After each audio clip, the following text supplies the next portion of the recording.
Селям алейкум, эфирде Айша Шулакова, сонына келе атқан авта хатыраңызда насыл қалды, шымды білерміз бүгінгі программамызда. Қараман шерде әршей контроль етіле. Город Керчь получит. Керчь шеріне 10 миллиард рублей айрылacak. Пара бір меселе чүзілігіне етер. Назирлер ревизияларының нәтижесі мақсус репортажымызда. Olacak mı yok mu? Эшреф Шемизаде ona abide teklenilmesine layık. Улу классик шайрымыз Эшреф Шемизадеге кезлевді абиде не вақыт ерлештірілежек. Жеваплар левхамызда.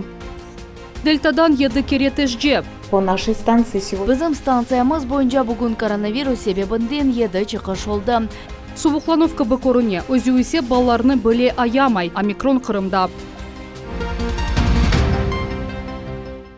Назирлер Керечке диққат айырдылар. Қараман шерінің абаданлашу проблемлері ең актуаль. Бұл сене Назирлер шурасының чыққыш топлашулары графигінде Кереч бірінші олды. Ревизорлар огренген аман-аман бір бар тұшынмек үшін ер қалдырды. Тешкірівлерінің нәтижелеріні Қырым елбасшысы Сергей Аксеновның реберлігінде кечірілген Назирлер шурасының чыққыш топлашуында сеслендірділер. Тапсылятлы Жалевхамызда. Ярым айве бір ярым бен ев. Назирлер оларға қарашлы меселерні чезелер. Мисал оларақ Николай Лукашенконың папкасында Керечте тамир етілмек керек yollarының толу жедвелі бар. Бойлелерден бірі вокзальная шоссе соқағыдыр. Шымды қарви аязлардан сон базы ерлер да азияде мұшкул алда. Әрше яқмақ керек дейміз. Қараман шер үшін абаданлашу меселесі ең кескінлерден бірідір. Ревизорларнен огренілген бір ев оларны түшінжеге далдырды. Что касается содержания... Азбар ве оларға яқын территориялар бақылуы ақында айтсақ, әлбет ба қанаатлендіріжі дегіл. Маңа раст келген азбар территориялары епісі диққат айырувны ве абаданлаштырувны талап етелер. Бұл вокзальная шоссе, Кокорина, 40-150 квартал соқақлары.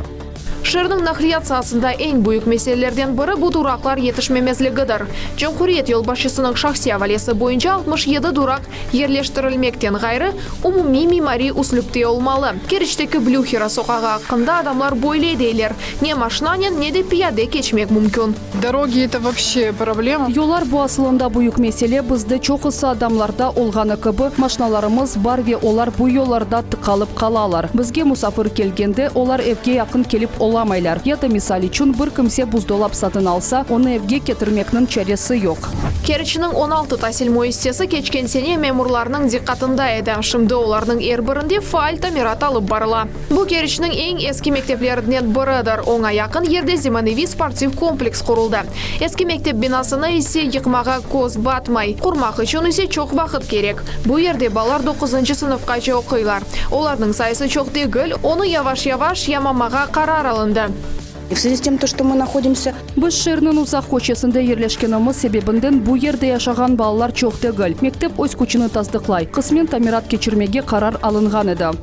Поскольку у нас 16 объектов на сегодняшний день... Бізде бүгінгі күнге 16 объектке малие айрылғаны ве андайынды дам. Бет тамираты алып барылғаны себебінден мұнда олдықча сық келдік. 2 айды вамында аман-аман эпысы тасил мөсселеріні зиярет еттік. Сонки 2 hafta içinde эпидемияға қаршы черелер бақылуына диққат айырдық. Керечні микроскопнен огренген соң назирлер чоқ вазифе бежеріп олғанларға чевірілділер. Тіббейет кураторлары құручылық меселелеріні диққатнен діңледілер. Спорт назирлігі ескі дамлар меселесіні контроль етті. Ама профиль месулетлік бірінші ерде сағлық сақлaf назирлігі айтқанына көре Керечте тіббей кадрлар етішмей. Я посетил все учреждения города Керчи. Мен Керечнің епісі мойысиселеріні зиярет еттім. Коллективлернен субет кечірдім. Esas meselelerini belgiledik. Birinci nevbette olar kadrlar yetişmemezligine bağlı. Hususan tar mutexassislar. Olar Kerechte gerçekten de az. Episi reberlerge bu meseleni şahsi kontrolge almağa havale etildi. Кереч меселелері чезілуі бойынша нәтижеви мушавере 4 сааттан зияде девам етті. Чоқысы меселелер мемурлар ве халқ арасында баг олмағанына бағлы. Енді ершейіні қысқа мүдетте түзетмек керек олыр. Эсабат есе Қырымның ең esas кабинетіне yollanılacak. Конечно, коллеги, картина неприглядна. Elbet, zena addaşlar, manzara yaxşı degil. Memuriyet, icra ve kanun çıkarıcı hakimiyetinin bağı zayıf. Esas sual, adamlarının bağ tutmaktır. Adamlarını hakimiyet organlarına katnavdan korçalamak. Çünkü meselenin çözmek için nasıl kararlar alınsa bile neticede aksine olup çıka. Adamlar hakimiyet organlarına gelmek gerek. Шәһәрлеләргә вә мәмурларга Җумһурият юлбашчысының esas mesajı her bir mesele çözülüvüne para yeter. Para yaratmak ve çalışmak istегіне ayrılacak. Город Керчь получит 10 миллиардов рублей. Керич шәһәренә 10 миллиард рублей аерылacak. Бу 2 ел дәвамында инфраструктура гайрадан тәкленүлүвенә 23 вә 24 сенелер. Енді бу сене лейха төзелүве кысмен япылмалы. Язгача башланacak. Без шуның өчен шымды топлаштык. Июльнең 1-сенә кадәр программаларны яны форматта төзмәк өчен. Елның бу ярысына лейха төзелүвенә пара айырмалы. Devlet Şurasының рейсі Владимир Константинов мушаверелер кечирилүүндө чыгыш форматының мөһимлигин кайдетти. С одной стороны, это, конечно, помощь местная. Бир тарафтан бу ерлі акимиет үчүн чезилмеген суаллерне ярдымдыр. Олар бир себеплерге көре яваш чезиле, яда ичте чезилмей. Акимиетнин семерлигин юкселе. Элбет, шунун үчүн биз бойле ишни девам этежебиз. Ве биз Devlet Şurасы тарафынан фаал иштирак этежебиз. Бойле ревизиялар Кырымның дигер шәһәрләрендә дә кечечек. Энди назирлер кезлевге диккат айырачаклар. Анда ревизорлар январьның 27-сендә ilk сефер yol алдылар. Нәтиҗеләр Назирлер Шурасының топлашуында февральның 2-сендә талил ителәчәк. Мебуслық фаалиеті региональ авто ве халқара саясет ақында. Русия Федерациясының мебусы Михаил Шеремет Милет телеканалына берген эксклюзив интервьюсы. Михаил Сергеевич, Государственная Дума провела первые сессионные недели в этом году. В разработке каких законопроектов вы уже приняли участие? Весенняя сессия самая большая, началась с января и продлится по конец июля. Я в 8-м созыве работаю в комитете по противодействию коррупции, по безопасности противодействия. Это комитет один из самых больших и по численности, и по объему обрабатываемых поступающих вопросов и законопроектов. Одни из самых резонансных, наверное, законопроектов, которые были, это, наверное, вопросы о сертификатах здоровья. И нашим комитетом после огромного количества жалоб и предложений, поступивших от жителей России, в том числе и от жителей нашего полуострова, было принято решение снести этот законопроект, отправить его на доработку, так как он не подготовленный, не проработанный и не согласован с желаниями и намерениями жителей нашей страны. Поэтому роль-то, собственно, наша и состоит в том, чтобы учитывать все мнения и пожелания граждан Российской Федерации. Важные законопроекты в весенней сессии уже приняты, такие как закон о социальных выплатах. Это о запрете списания окрашенных денег, и целевых денег, направленных на защиту материнства, детей. Я больше хочу сказать, этот законопроект имеет еще и обратную силу. Те деньги, которые были ранее списаны в 2021 году, с января 2021 года, будут возвращены опять на счета жителей России. Очень важный закон – это о поддержке добровольцев, которые осуществляют охрану государственной границы в том числе.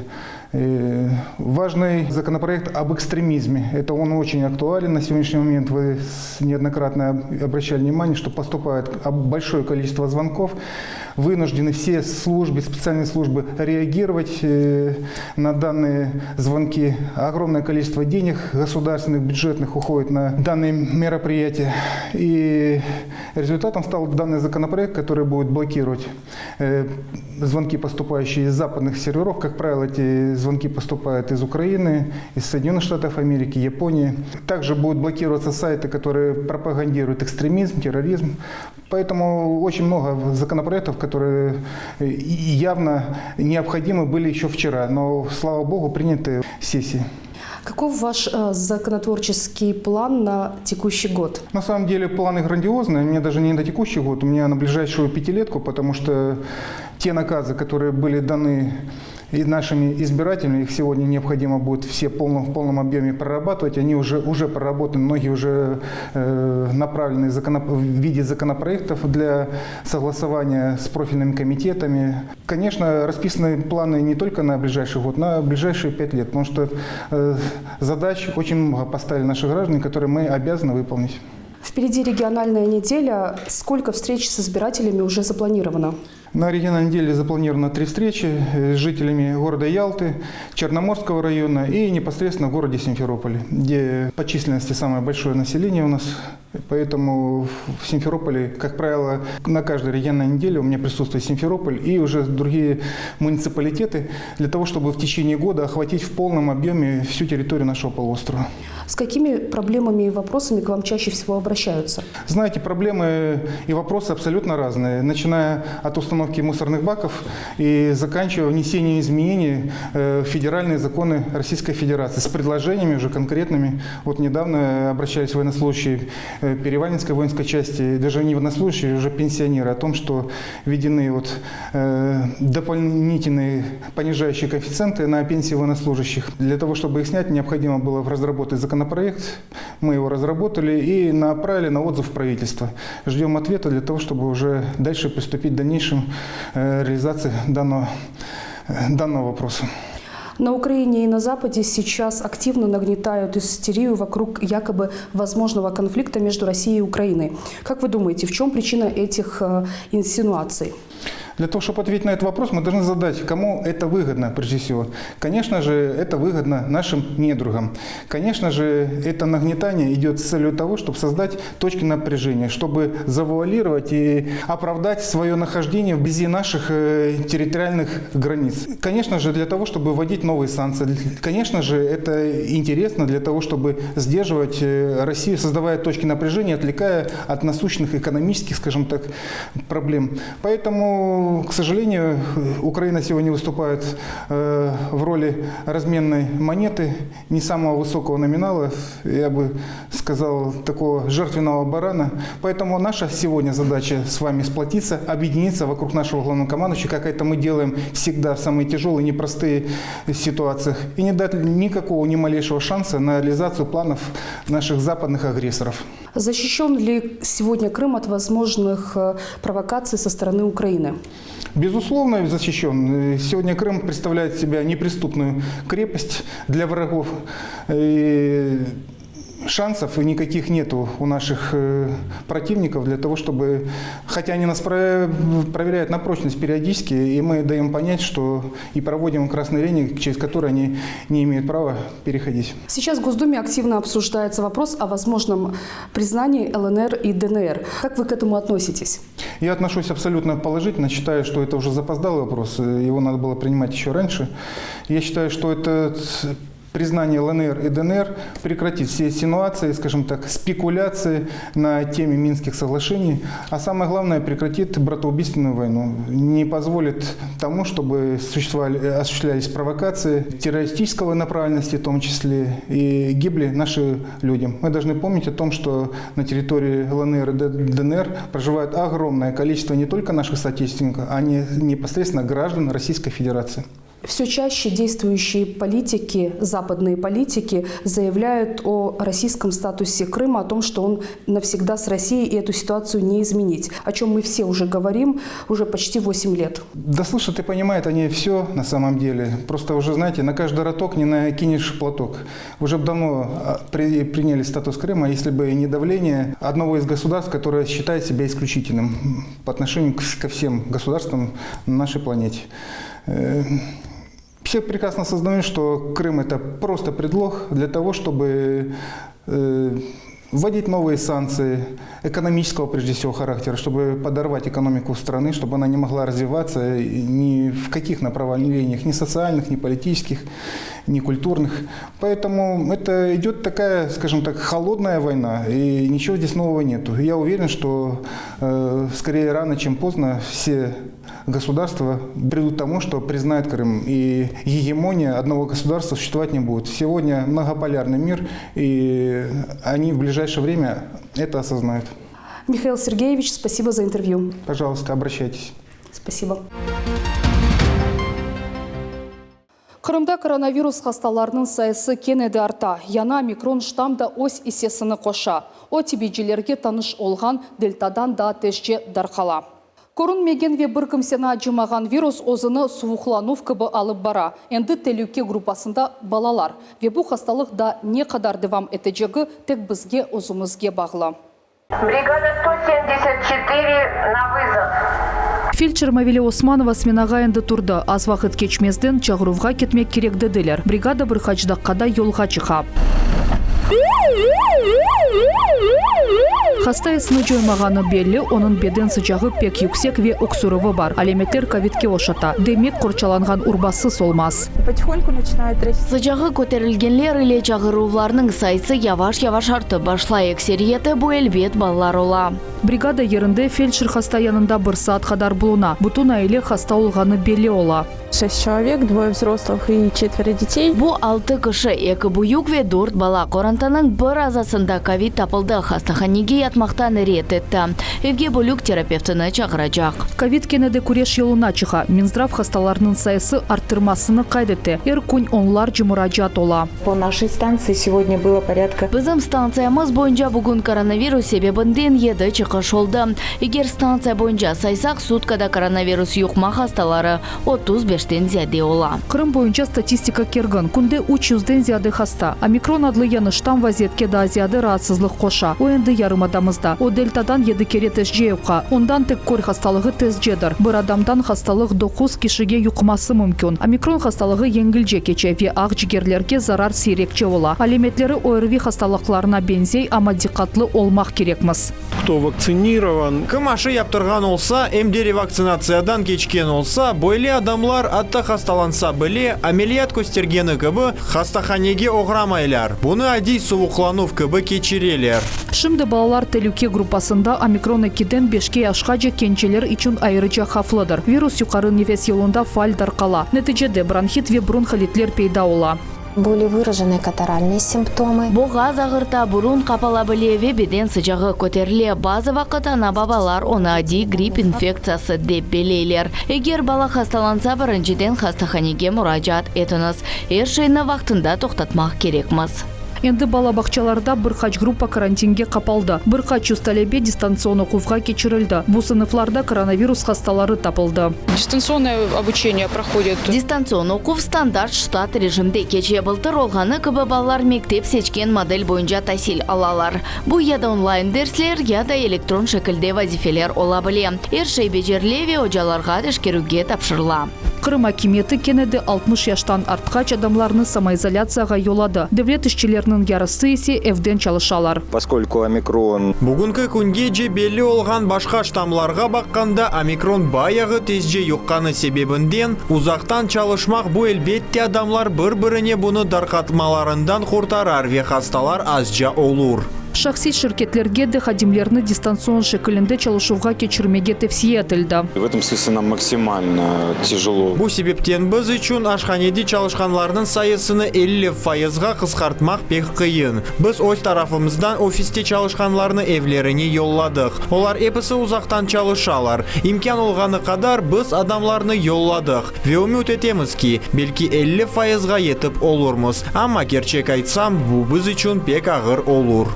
Мутихасыслар эркунь ашы япылығы ақында қатырлаталар. Бүгінгі күнде коронавирусқа қаршы күрешуде ең семерлі сила бұл ашыдыр. Ковид ақыбетлері да чоқ вақыт раатсызлай біле. Олым кетірген вирусны енмек бір меселе. Ондан сон ола білген ағыр алларны енмек керек. Светлана Синельникова бұны пек яқшы анлай. Айтаки ашыны вақытында yapmaq керек еді. Екінші керек хаста олмаға істемей. Ярым елдан сон ревакцинацияға келді. До того, как сделать первую вакцину. Бірінші ашы санчысыны yapмақтан evvel мен пневмония хасталығыны кечірдім, пек ағыр едім. Хастаханелерде ер yok едім. Мен evде яттым, алым пек мушкуледім. Бір ай хаста яттым, сонда 2 haftайлықсыз evде отырдым. Шының үшін хасталанмамақ үшін ашы яптырмақ яқшы деп саям. Cumhuriyetimizde 127 aşı noktası çalışa, Kırım sakinleri 4 vakcinadan birisini seçebileler. Bazar ertesi gününden başlap ösmürler için Sputnik M aşısını da almak mümkün olur. O 2 komponentli sançı tek istegenlerge yapılacak. Tahminlerini seslendirmek pek kıyın çünkü Covid ne göstereceğini bir kimse bilmey. Lakin tarihi tecrübe göstergeni gibi birkaç mutatsiyadan son virüs yengil şekilde çevirile. Endemik şeklini kabul ete ya da asıl da gayip ola. Ama bu tek tahminler omikron ise gerçektir. Koronavirusun yanı dalgası hep gücünü artıra ve onu tek beraberlikte toxtatıp olurmuz. Aşı yaptırıp ve epidemiyaga karşı kaydelerini riayet edip. Шаир, yazıcı, publitsist, tercüman, edebiyat şınas. O Kırım-Tatar urufatı Arap elifbesinden Latin yazısına keçiriluvunda iştirak etken edi. Eşref Şemizade edebiyatha da büyük hisse koştu. Faalciler kezlevde Kırım-Tatar klasik şairine abide yerleştirilmesi peşinden çok yıllar devamında yürüyeler. Monumentinin yarısı hazır, tek yer tapmak kaldı. Meraklı tafsilatlar levhamızda. Yüksekliği 3 metr balçıktan yasalı bakır ile kaplanğan. Kayada oturup elinde kitap ile uzakka baka. Nar pıtakları kayanı sara. Bu terek zenginlik, omur kudreti, sevgi ve bereket timsalidir. Eykeltraş Vasiliy Vasilyuk Kırım-Tatar klasik şairi Eşref Şemizade'nin abidesini böyle kordu. Monumentinin ters tarafında Kozyaş Divar adlı poemanın fragment tasvir etilgen. Eğer siz hatırlasanız, kitapta adamlar yaş kadını onun balasının beraber divar içine taşnen kaladılar. Ve tamam bu fragment divarın ters tarafında var. Eykeltraş Eşref Şemizade'nin birkaç eserini okup çıktı. Şairinin takdirinin tanışmak için onun hakkında malumat aldı. En ağır iş bet simasını tasvir etmek oldu dey. Men bazarda bakıp yurdum. Adamlar arasında şairge benzigen kişini tapmak gerek edim. Onun betine plastikasına bakmak için. Ressam için esas tenkitçi şairinin rahmetli oğlu Aydın Şemizade oldu. Bu görüşümünü hatırlaganda o hala da heyecanlana. Bir iki dakikalık pauza oldu. Tunç durduk. Men o ne aytar eken dep bekledim. Ve Aydın Baba degende bu men için bu en yüksek mükafat oldu. Eşref Şemizade Kırım-Tatar şairi, tetkitçi, edebiyatşınas ve tercümandır. Eşref Şemizade 1908 sene Kezlevde dünyaya geldi. Şairin balalığı tamam bu evde geçti. Mında o ilk eserlerini yazdı. Şimdi bu evinin divarında hatıra tahtası asılı. İstidatlı yigit 18 yaşında olganda yaşlar için Koz-Aydın mecmuasının muharriri olarak çalışıp başladı. Kırım Yazıcıları Birliği'nin birinci reisi edi. Neprelstan adlı poeması onu meşhur etti. Şemizade emdi Kırım-Tatar urufatı Arap elifbesinden Latin elifbesine geçiriluvunda iştirak etti. Hatta Büyük Sovet ensiklopediyasına kırdı. Это был не просто поэт, это был поэт-переводчик. O şairden gayrı da tercüman edi. Çeşit dillerden evellerini tercüme etiydi. Ve o vakitinde belli şairlerinin dost edi. O da Sovet Yazıcıları Birliği'nin birinci toplaşıvının iştirakçısı edi. Hatta SSSR Yazıcılar Birliği'nin idareliğine kirdi. Kırım'da yerli Yazıcılar Birliği'nin reisi edi. Eşref Şemizade ona abide teklenilmesine layık dep düşünem. Son ise hapishane, takayip etiluf ve vatandan uzak yerlerde yaşayış. Ensiklopediyadan makale silindi. 8 yıl umurunu Stalin lagerlerinde geçirdi. Eşref Şemizade'nin adı yötülmesin dep koydular meni adımını. 30 seneleri ballarga belli şahıslarının ve serbestlik uğrunda kureşken adamlarının adlarını koymak şerefliydi. Böyle etip Kezlev aksakalı Eşref Bekirov'nun adı seçildi. Ad onun tabiatına tesir etti. O da şarkıbı maksatkar gerek yerinde ad da inat oldu. Ama tek sport sahasında. Özbekistan çempionu oldu ve ayak maşina sportu boyunca çeşit yarışlarda galibe kazandı. Eşref Şemizade ile şahsen tanışıydı. Eşref ağa ondayken bir kişiydi. Yaşlarga ağa, kartlarga kardeş, epi kişimen dost, epi kişiye til tapkan kişiydi. O kadarlık kültürni, o kadarlık lafı tatlı, o kadarlık lafı anlaşımlı. Bizler mına lafımız grubi, bizim laflarımız bilmeyeyim, ne de tilde laf etemiz. O kişinin laflarının ağzımızın açıp kalıyorduk, Eşref ağama laf ettiğin vaktimizde. Şairinin tuvgan yerinde Kezlevde abide yerleştirmek akta yerli faalciler tap 14 yıl evvelsi düşünüp başladılar. Para toplavı teşkil edildi. 3 yıldan son eykeltraş bu işini başladı. Были собраны определенные sredstva. Para toplanıldı. Bir kısmını onun oğlu Aydın Şemizade ayırdı. Birkaç varyantlar yapmağa karar alıngan idi. Lakin bakırda toxtaldık. Lakin toplanğan para tek işlerinin yarısına yetti. Şu sebepten leyha toxtatıldı. Ama mesele tek şunda değil. Hala da abide yerleştirmek için yer belli değil. Tap Ukrayna devrinde yerli hakimiyet onu vokzalga yakın yerde sürgünlük kurbanlarına bağışlanğan abide yanında teklemege teklif etken edi. Ama faalciler razı olmadılar. Abide görüngen yerde olmalı. Eski şehirde okuğan yerine doğan yerine yakın olmalı. Yer ayrıldı dediler. Ama son mimarlar leyha tizilgen vakit yer tübünde kommunikatsiyalarını taptılar. Ve şunun her şey toxtap kaldı. Kezlev memuriyetinde abide yerleştirilmesi için iki damarta bakıla. Birincisi Karayeva ve Tatarska sokaklarının çaprazında bu Metalistov meydanı sayıla. İkincisi ise Hatıra ve Muhabbetlik skverinde. Kaydetmelik ikincisini faalciler başından kabul etmediler. Я думаю, что уже Мен белесем елның сонуна кадар белі бір нәтижелерні чыгарып олурмыз. Ве бу обеданы ерлештірмек үшін топрақ дамартасыны айырармыз. Эшреф задынын яратылычығы бұтуған топраққа ве ойс халқына севгадыр. Абеданы толысынен екіленмек үшін да en azdan 2 миллион рублей керек. Тапсилатлыча малюматны экранларыңызда көрген телефон номері вастасы или ала білесіңіз. Бу hafta нәтижелері әді, әпіңізге тек әйі хаберлер тілейім, көрішкенше.